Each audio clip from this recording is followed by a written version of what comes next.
Hello दोस्तों, इस video में हम बात करेंगे rapid multi modal logistic IPO है। इसके रिगार्डिंग सारी डिटेल्स कि कंपनी करती क्या है, कंपनी के फंडामेंटल्स कैसे हैं, इम्पोर्टेंट डेट्स क्या क्या हैं और अभी जीएमपी वगैरह क्या चल रहा है। तो एक एक चीज़ करके सारी डिस्कस करेंगे। तो चलिए शुरू करते हैं।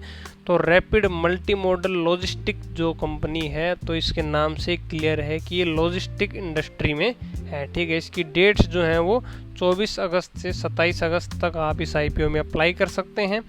मिनिमम इन्वेस्टमेंट आपको चाहिए 1,34,400 रुपये एक लोट में अप्लाई करने के लिए, और एक लोट में 1600 शेयर्स हैं। आईपीओ प्राइस रहेगा 84 रुपये और कंपनी टोटल 8.5 करोड़ रुपए यहाँ पे रेज कर रही है। अब कंपनी करती क्या है एग्जैक्ट अगर हम बात करें तो उसको एक बार हम और देख लेते हैं यहाँ पे कि एग्जैक्ट इनका क्या बिजनेस है ना। तो उसके लिए हम चलते हैं थोड़ा सा नीचे।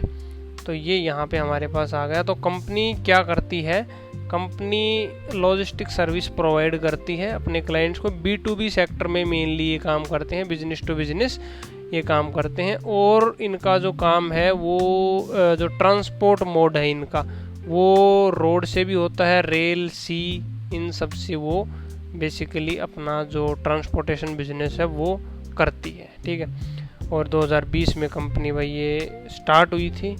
मैनेजिंग डायरेक्टर इसके मिस्टर नारायण अग्रवाल हैं। और अब इसकी स्ट्रेंथ और वीकनेस की बात करते हैं कि क्या क्या अच्छी चीज़ें हैं कंपनी में, क्या क्या ख़राब चीज़ें हैं। तो स्ट्रेंथ की अगर बात करें तो स्ट्रेंथ इसकी ये है कि इसका जो ये ऑल ओवर इंडिया काम करती है, लेकिन इसका मेजॉरिटी ऑफ जो रेवेन्यू है वो कहाँ से आता है, मेजॉरिटी जो रेवेन्यू है वो इसका आता है चेन्नई, बालासोर और श्री सिटी, वाइजैग एंड मोराबी से।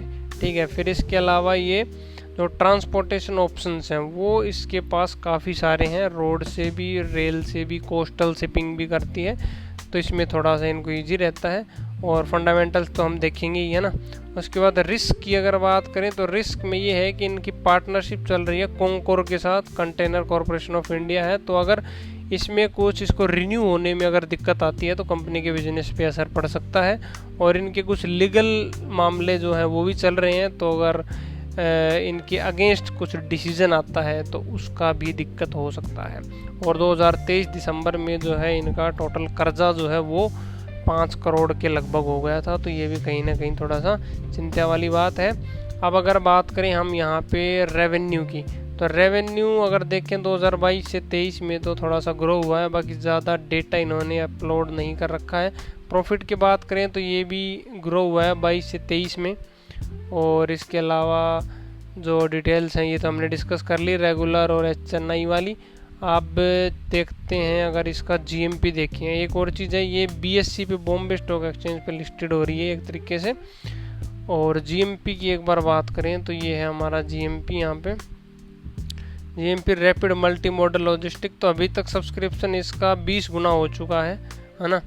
और इसका आईपीओ प्राइस था 84। तो अभी जीएमपी अभी यहाँ पे अपडेट नहीं कर रखा, तो ये शायद अभी ये स्टार्ट हुआ है 22 अगस्त से और 27 अगस्त तक है। तो बाकी आज 26 अगस्त हो गई है। तो कुछ खास जीएमपी इसका लग नहीं रहा है, रेटिंग वेटिंग भी कुछ खास नहीं है।